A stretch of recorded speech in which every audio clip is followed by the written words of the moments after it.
Russia at China magkakaroon daw ng bilateral exercise sa West Philippine Sea.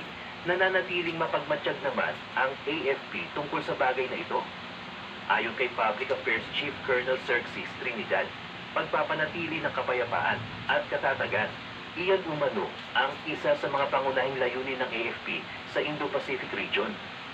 Ang kanilang pangako ng pagbabantay ng soberanya ng Pilipinas, iyan ang isa sa binigyang diin niya upang mapanatili ang katatagan at kaayusan sa rehiyon. Hinimok din ni Colonel Trinidad ang lahat ng partido na sundin ang international law. Sa ibang anggulo ng balita, isang kumpirmasyon din ang inilabas ng AFP kung saan ang China ay nag-deploy na naman ng carrier sa Philippine waters. Isang nakakabahalang bagay na naman ang pag-deploy na ito ng China, pahayag ni AFP spokesperson Colonel Margaret Padilla. Binigyang diin din ng opisyal ang kahalagahan ng pagpapanatili ng kapayapaan at katatagan sa nasabing rehiyon. At hinimok din nito na sumunod ang lahat sa international law, particular na sa United Nations Convention on the Law of the Sea. Iginiit din ng AFP ang kanilang pangako. Ito ay ang pagprotekta sa mga interes at seguridad ng bansa. Sa iba pang bahagi ng balita, ang Japan ay kinumpirma na ang Pilipinas ay humiling ng air defense system sa Japan sa pamamaraan ng pagbebenta o pag-donate ng mga ito. May posibilidad umano na pagbigyan ng Japan ang kahilingan ng Pilipinas gawa ng bagong Reciprocal Access Agreement na pinirmahan ng dalawang bansa. Pagdadagdag pa ng former Japan Minister, posible din daw na palakasin ng Japan ang shipbuilding sa Subic Bay nang sa ganun ay doon nagawin ang mga barko ng Pilipinas. Kung sakaling matuloy ang mga bagay na ito, mapapatunayan lamang na malaki talaga ang maitutulong ng Japan sa pagpapalakas ng depensa ng ating bansa. Everything I served today was made with Angus beef from Highlands. Sa kasalukuyan, ang Japan ay mayroong Type 3, Type 11 at Type 12 ground-based air defense system. Ang Type 3 ay sinasabing isang medium-range surface-to-air missile system na may kakayahang patamaan ang target sa layong 50 kilometro. May kakayahan din itong makita at sundan ang nasa 100 target at kaya rin itong mapabagsak ang 12 target ng magkakasabay. Maging ang mga helicopter, jets at cruise missile ay kaya rin itong pabagsakin. Samantala ang Type 12 naman ay ginawa ng Japan upang mas mapalakas nito ang kakayahang mag-counter-attack sa mga posibleng banta na magmumula sa mga bansang North Korea, China at Russia. May kakayahan rin ang pinakabagong Type 12 na patamaan ang target na may layong 200 hanggang 1,000 km. Ang Typhoon Medium Range Missile naman ng US na mainit sa mata ng Russia at China, magtatagal pa umano sa Pilipinas ayon sa kumpirmasyon ng AFP. Ang dahilan sa likod nito ay kailangan pa daw matuto ng mga sundalong Pilipino tungkol sa medium range capability na ito. Ayon pa sa Philippine Army, karapatan daw ng ating mga military na mas mapahusay pa ang kanilang kaalaman at kahandaan dahil pagdepensa at seguridad ng bansa at mga Pilipino ang kanilang binabantayan at ipinaglalaban. On the MRC. Yes, thank you. With regard to the MRC, the Philippine Army with our counterpart in the USAPAC is currently meron pa rin tayo ongoing training, particularly on the familiarization of this capability. When will this be terminated? As long as the Philippine Army needs needs that sees that we need to further enhance our training, familiarization with this capability, we will ensure na tuloy-tuloy pa rin yung training natin. Kinakailangan pa rin kasi natin na not only, kumbaga, hindi lang naman siya one-time training. No? Hindi lang iisang unit yung tinitrain natin, but the whole yung land-based training unit natin, land-based missile training na unit natin. So, tuloy-tuloy pa rin yan. Isang video naman ang inilabas ng China kung saan sinasabi ng mga ito na hinaras daw ng mga sundalong Pilipino ang mga Chinese scientific researcher. Ngunit ang totoo daw ay walang panghaharas na naganap. Ang nangyari daw ay pinaalis sila dahil ang ginagawa nilang research ay malapit daw sa BRP Sierra Madre, kung saan sakop ito ng 200 nautical miles economic zone ng bansa. Alam nyo ba, ang ekonomiya ng China ay patuloy na bumabagsak. Alamin natin kung bakit. Noong 2021, ang isang bahay sa China ay nabili sa halagang 3.4 million yuan. Ngunit sa ngayon, ito ay in-auctioned sa halagang 1.7 million yuan. Sa Dongguan, China, ang bilang ng mga taong hindi na nagbabayad sa mortgage ay tumaas na. Kaya ito ay naging malaking sikreto. Wala ring ibang naglalakas ng loob na sabihin ang eksaktong bilang ng mga taong di nagbabayad ng mortgage. Ayon sa mga expert, pababa ng pababa ang presyo ng mga bahay sa China. Pati na rin ang mga value ng mga lote at bahay ay bumaba ng kalahati. Ngunit kahit na bumaba na ang value, kailangan pa rin magbayad ng taong bayan ng buong mortgage. Marami ang umutang para mabayaran lamang ang property mortgage, kaya nawala sa mga tao ang lahat. Ang kanilang mga ari-arian ay kinuha ng bangko para isubasta. Ang nakakabahala rito ay hindi lang ang pagbaba ng presyo ng mga bahay at lupa, kundi pati na ang panahon kung kailan sila bababa. At dahil dumami na rin ang bilang ng mga bahay na nasubasta at di nabayaran ng maayos, nahirapan na rin ang mga bangko sa China na maglabas ng mga pautang na pera. Sa madaling salita, lumalala ang sitwasyon ng real estate market ng China.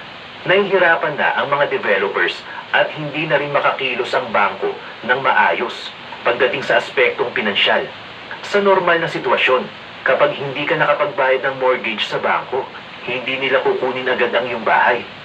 Kapag nag-default ka bilang may-ari ng bahay, ilalagay ng bangko sa auction ang iyong bahay at lupa. Pero may isang pangyayari sa Fujian, China, kung saan nag-default ang isang may-ari ng bahay sa loob ng 3 buwan. Imbes na kunin ng bahay, iminungkahi ng bangko na magbayad lamang ng mas mababa pa sa kalahati ng monthly payment ang may-ari ng bahay. Kakaiba ang mungkahing ito dahil mabilis kumilos ang mga bangko pagdating sa pagkuha ng mga bahay na nag-default. Pero dahil magastos ang proseso at mahabang oras ang kailangan, hindi na ito nasusunod ng mga bangko. Napuwersa rin ang mga bangko sa China na magbawas ng inventaryo. Kahit na makuha ng mga bangko ang mga bahay, mahihirapan din silang ibenta ang mga ito dahil sa sitwasyon ng ekonomiya ng China. At kapag binenta ng mga bangko ang mga bahay sa murang halaga, posibleng magkaroon ng panik ang taong bayan at mga investors. Ito ang sitwasyon na hinarap ng isang may-ari ng bahay. Pagkatapos ng 3 buwan, dapat ay makakatanggap na siya ng repossession notice mula sa bangko. Ngunit sinabi na lamang ng bangko na hindi na nila gusto ang bahay at maliit na porsyento na lamang ng monthly payment ang kailangan nila. Kasama sa bagong agreement na ito ang bagong paraan ng pagbayad at ang payment delay na aabot ng 2 taon.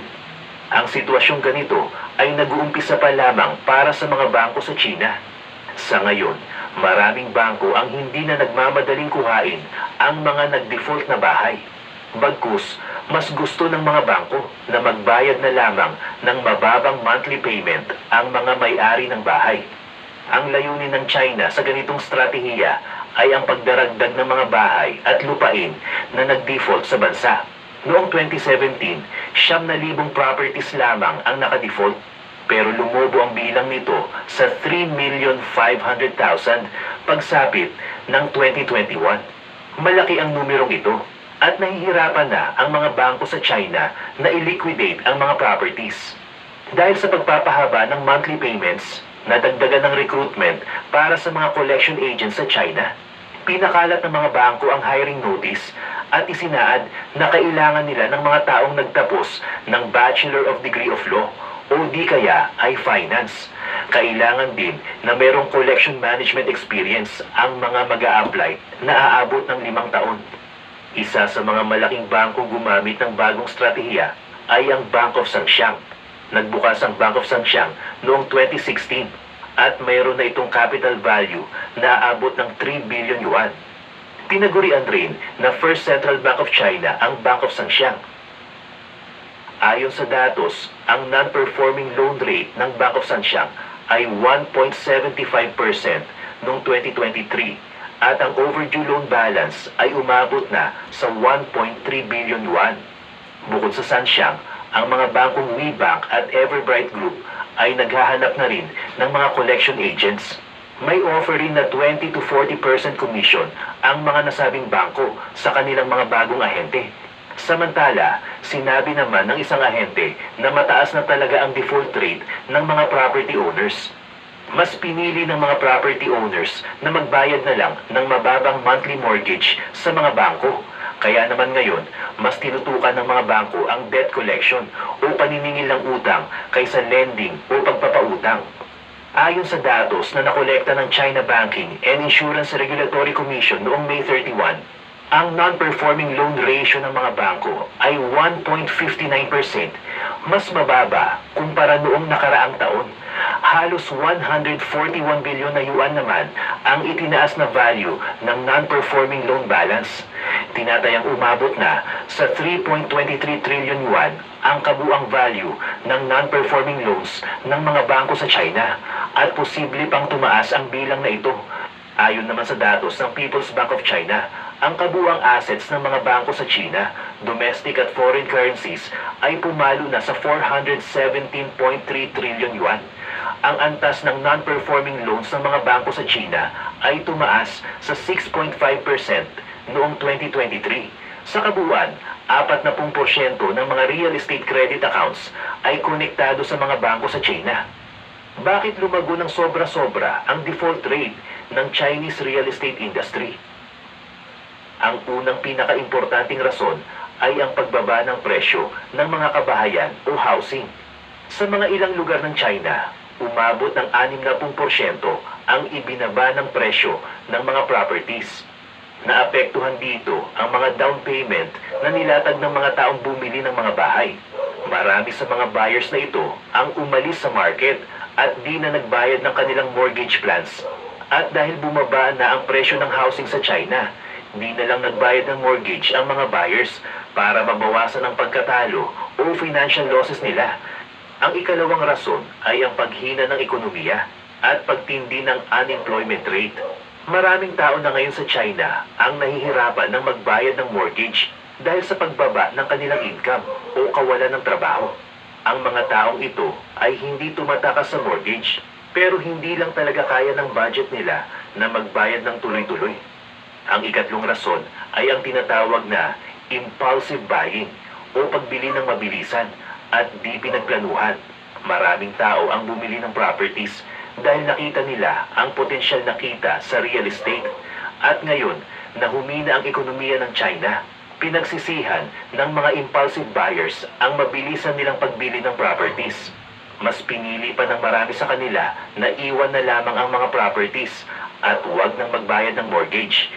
Pababa na talaga ang real estate market ng China. Sa kasalukuyan, bumaba ng 10.1% ang kabuang real estate investment ng mga property holders. Mas mababa kumpara noong nakaraang taon. Mas malala pa ito kumpara sa 9% na pagbaba ng real estate investment sa unang bugso ng taon. Upang matulungan ang mga buyers na kumuha ng loan para makabili ng bahay, naglunsad ng programa ang mga Chinese banks kung saan interes muna ang babayaran bago ang prinsipal. Ang ilang mga loan ay pwedeng umabot ng 10 taon na walang bayad sa prinsipal.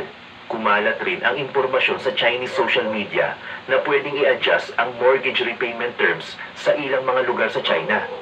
Pwedeng makapag-apply ng mortgage payment reduction ang mga Chino sa pamamagitan ng mga sikat na banking apps. Madali lang rin baguhin ang setup ng account upang maging interest first, principal later. May mga sumubok ng 24-month interest first at principal later, kung saan ang account nila ay babalik sa normal na sistema ng bayaran pagkatapos ng agreement. Ngunit sinabi ng mga analysts na posibleng magkaroon ng karagdagang interest o secondary interest ang isang account.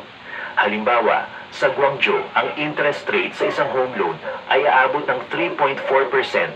Kapag kumuha ka ng loan na aabot ng 1 million yuan, na aabot ng 30 years, ang kabuuang interest payment ay abot ng 596,500 yuan. Sa pamamagitan ng interest first, principal later, ang total na interest sa unang 3 taon ay abot ng 102,000 yuan. Paglipas ng 3 taon, ang interest payment ay aabot na sa 530,000 yuan. Ngayon, ang kabuuang total ng babayarang interest ay magiging 630,000 yuan. Mas mahal ng 35,000 yuan kumpara sa traditional na paraan ng pagbabayad ng loan. Ayon sa eksperto na si Yan Eugene, makakabawas ng halos kalahati sa repayment pressure ang interest first, principal later. Maituturing ito na buffer para sa mga buyers na nahihirapang magbayad ng mortgage pero gustong magkaroon ng bahay. Kaya lang, mas mataas talaga ang babayaran ng mga humiram ng loan sa unang 3 taon. Lumabas naman ang impormasyon mula sa ilang mga bank headquarters na wala pang nilabas na paraan upang mabawasan ang pagtaas ng mortgage loans. Sinabi rin ng mga banking officials na ang paglunsad ng kahit na anong paraan para mabawasan ang pagtaas ng mortgage loans ay makakaapekto sa interest margin ng mga bangko. Ang mga bangko ay kumikilos ayon sa risk management at pagprotekta sa kanilang mga investment. Kapag bumaba ang mortgage rates, babagsak ang revenue ng mga bangko at di sila makakapagpalabas ng mga loans. Mareresolba lang ang problema kung magkakaroon ng pulisya mula sa gobyerno o magbabago ang market environment sa China. At dahil wala pang pagbabago, walang motibasyon ang mga bangko na magbaba ng mortgage rates. Para maisalba ang ekonomiya, patuloy na naglalabas ng mga programa ang Chinese authorities na makakatulong sa housing market at developers. Pero kahit na ilang program na ang pinatupad, wala pa ring humpay ang pagbaba ng presyo ng housing market. Ayon sa bagong datos na nilabas ng Chinese government noong June 17, bumaba ang presyo ng mga property sa China sa 11 magkakasunod na buwan. Sumabay pa rito ang pagbagsak ng real estate investment matapos ang tuloy-tuloy na pagbaba ng real estate investment noong Abril, bumaba pa ng 0.7% ang investment kada buwan. Mas malala pa ito sa nangyaring pagbagsak ng real estate investment noong October 2024. Sa taunang datos, ang presyo ng mga bagong properties ay bumagsak ng 3.9%. Ayon rin sa datos ng National Bureau of Statistics, bumaba rin ang kabuuang presyo ng mga second-hand residential properties. Halos 2% ang binaba ng value ng mga second-hand properties kada buwan. Naapektuhan ang mga properties sa Beijing, Shanghai, Guangzhou at Shenzhen. Ayon sa Reuters, real estate ang naging dahilan kung bakit lumago ang ekonomiya ng China nitong mga nakaraang taon. Pero simula noong 2021, bumaba na ang value ng Chinese real estate at nag-slow down na rin ang construction projects ng mga developers. Kahit na gumawa na ng paraan ang Chinese government, patuloy pa rin ang pagbaba ng value ng housing market. Nag-slow down na rin ang bentahan ng mga bagong commercial properties. Halos 24% rin ang binaba ng sales ng mga bagong residential properties. Tinatayang bumaba naman ng 35% ang kabuuang residential sales volume ng mga properties sa China. Naapektuhan rito ang halos 222 milyong metro ng lupain. Halos lahat ay bumaba ang value. Noong May 2024, naglabas ng mga paraan ang Chinese government para mabawasan ang lumalaking inventaryo ng mga bahay na di mabenta. Ang layunin ng mga programang ito ay muling pausbungin ang housing demand at pigilan ang pagbulusok pababa ng real estate market ng China. Kasama sa mga paraang ito ang pagpapalabas ng 300 billion yen at 41.4 billion US dollars. Binabaan rin ang mortgage regulations at tinanggalan ng lower interest rate limits ang mga una at ikalawang bahay ng mga buyers. Iminungkahi rin ng Chinese government na kumilos ang local government units upang mabili ang mga properties na nakasalang sa market. Kasunod ng mga policy na ito, binabaan ng mga malalaking syudad sa China ang down payment requirements ng mga binibentang properties. Sinabi naman ng mga analysts at economists na hindi pa makikita ang epekto ng mga policy hanggat di nagbabago ng bahagya ang pagbaba ng housing market. Naniniwala naman ang mga Wall Street economists na magkakaroon pa ng mas makabuluhang pagbaba ng home buying requirements para sa mga buyers, lalo na sa syudad ng Beijing. Pinahayag rin ng mga economists na panandalian lamang ang magiging dulot ng isinagawang real estate bailout ng gobyerno at kailangan pa ng mas epektibong paraan. Sinabi rin ng mga expert na baka abusuhin ng gobyerno ang nangyayaring pagbaba ng housing market. Ayon kay Chin Weiping, economist at may akda ng librong China's Crisis Roadmap, nakita na niya ang posibleng mangyari sa Chinese housing market 7 taon na ang nakaraan. Nakita ni Weiping na maraming real estate developers ang malulugi. Dito napapasok ang gobyerno dahil pwede nilang bilhin ang mga kabahayan na di natapos. Magiging parte na ito ng affordable housing program ng gobyerno. Nilinaw ni Weiping sa kanyang libro na ito lang ang tanging pwedeng gawin ng gobyerno, ngunit walang kasiguruhan kung magiging epektibo ito. Posible rin na kumilos ang mga local governments para bilhin ang mga properties ng mga naluging developers. Makakatulong rin naman sa taong bayan ang mangyayaring affordable housing program ng gobyerno, lalo na ngayon at marami ang nangangailangan ng murang tirahan. Ang pagkakaroon ng mga murang kabahayan ay mainam pero di pang matagalang solusyon dahil marami pa rin ang magbebenta ng mga properties sa mababang halaga sa mga darating na buwan. Maisishare nga ako sa inyo na 10 legit loan application na talagang magbilis tayo